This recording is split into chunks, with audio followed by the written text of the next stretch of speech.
Assalamualaikum warahmatullahi wabarakatuh. Bismillahirrahmanirrahim. Alhamdulillahirabbil alamin wassalatu wassalamu ala asyrofil anbiya'i wal mursalin wa ala alihi washabihi ajma'in, amma ba'du. Muslimin dan muslimat dimanapun anda berada, marilah kita memanjatkan puja dan puji syukur kehadirat Allah subhanahu wa ta'ala, yang mana kita di akhir Ramadan ini menjelang hari Lebaran, kita masih diberi kesehatan, kesempatan sehingga kita bisa menjalankan kegiatan-kegiatan positif, bisa mengikuti pengajian dalam keadaan sehat walafiat.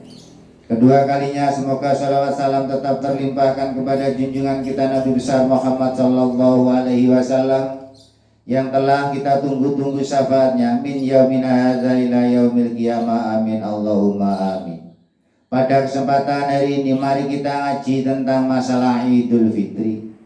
Idul Fitri berasal dari kata aud yang artinya kembali setiap tahun, karena hari raya ini terjadi setiap tahun, atau karena kembalinya Allah kepada hambanya dengan memberikan berbagai macam kebaikan, berbagai macam kebahagiaan, terutama terampuninya beberapa dosanya.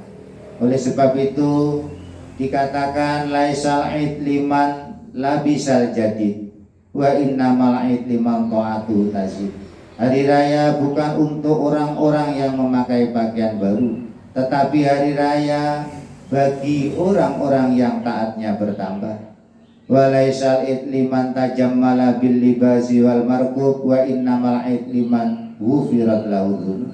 Dan hari raya bukan bagi orang-orang yang memakai pakaian baru, memakai kendaraan mewah, akan tetapi hari raya adalah untuk orang-orang yang diampuni dosa-dosanya.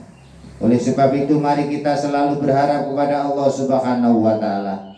Pada hari raya yang akan datang kita akan mendapatkan kebahagiaan, kita akan mendapatkan ampunan dari Allah Subhanahu wa taala. Kita akan mendapatkan pengkabulan doa-doa kita. Kita akan diberi rahmat oleh Allah Subhanahu wa taala, sehingga kita pada hari raya dalam keadaan yang bahagia. Amin Allahumma amin. Kemudian hal-hal yang sangat dianjurkan ketika hari raya, di antara lain yaitu kita mengucapkan ucapan selamat hari raya kepada sesama kita orang Islam. Dan yang berikutnya kita juga disunatkan untuk berjabat tangan atau musafahah sesama jenis, antara laki-laki sama laki-laki, perempuan sama perempuan. Di samping berjabat tangan dalam keadaan yang normal, mungkin dalam keadaan pandemi corona seperti ini kita cukup bersilaturahim dengan lewat SMS, lewat telepon, atau dengan lewat media-media yang lain, karena kita sulit untuk bertemu dalam keadaan yang normal. Dan juga yang disunatkan lagi yaitu kita melaksanakan sholat hari raya. Sholat hari raya hukumnya sangat dianjurkan dalam madhab Imam Syafi'i dan Imam Malik. Akan tetapi di dalam madhab Abu Hanifah yaitu hukumnya fardu ain, dan di dalam madhabnya Imam Ahmad bin Hanbal sholat hari raya merupakan fardu kifayah. Oleh sebab itu mari kita laksanakan sholat hari raya tersebut. Kalau kita terkendala oleh pandemi corona, bisa kita lakukan sholat hari raya itu satu keluarga, bisa kita laksanakan bahkan sendirian.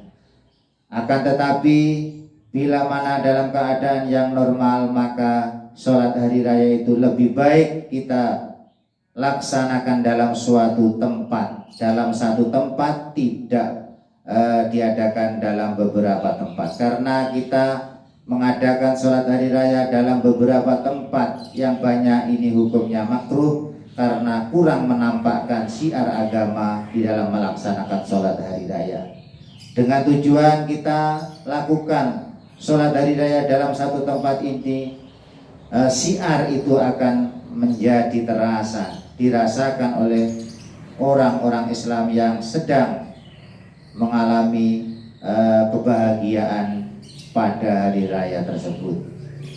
Kemudian juga kita dihimbau atau disunatkan di dalam agama untuk ngurip-ngurip hari raya Idul Fitri dengan berbagai macam ibadah. Bisa dengan membaca Al-Quran, membaca takbir, membaca tasbih, tahlil, tahmid, melaksanakan sholat-sholat sunat dan ibadah-ibadah yang lain. Minimal kita ngurip-ngurip malam hari raya Idul Fitri ini dengan melaksanakan sholat isya berjamaah, kemudian sengaja melaksanakan sholat subuh berjamaah. Sebagaimana Nabi Muhammad SAW bersabda di dalam menjelaskan tentang barang siapa yang ngurip-ngurip malam hari raya, maka pahalanya oleh Allah akan dihidupkan hatinya ketika hati ini semua mati. Sebagaimana sabda man ahya lailatal id ahyallahu qalbahu yauma tamutul qulub. Barang siapa yang menghidupkan malam hari raya, maka Allah akan menghidupkan hatinya orang tersebut ketika hati semua mati. Matinya hati, yaitu hati ini akan selalu memikirkan urusan-urusan duniawi. Sehingga kalau kita dihidupkan hatinya oleh Allah, maka kita tidak akan disibukkan oleh urusan-urusan duniawi. Sehingga kita harapannya akan menjadi orang yang bahagia di dunia dan di akhirat. Amin Allahumma amin. Kemudian kesunan-kesunan yang lain masih banyak. Kita juga disunatkan memakai wangi-wangian. Kita disunatkan memotong kuku. Kita disunatkan menghilangkan bau-bau yang tidak sedap. Bahkan kita juga disunatkan memakai pakaian-pakaian yang paling mewah yang kita miliki. Jikalau pakaian yang paling mewah itu yang putih, ada yang putih, maka itu sangat dianjurkan. Tapi jikalau pakaian yang paling mewah itu tidak putih, maka kita gunakan pakaian yang paling mewah meskipun tidak putih. Itulah mungkin kesunan-kesunan yang perlu kita perhatikan ketika kita berada nanti pada saat hari raya Idul Fitri. Oleh sebab itu, mudah-mudahan kita bisa sampai menemui hari raya yang insya Allah masih kurang 1 hari lagi, dengan harapan kita menjadi orang yang bahagia pada hari itu. Akhirnya kami akhiri, wallahul muwaffiq ila aqwamit thoriq. Wassalamualaikum warahmatullahi wabarakatuh.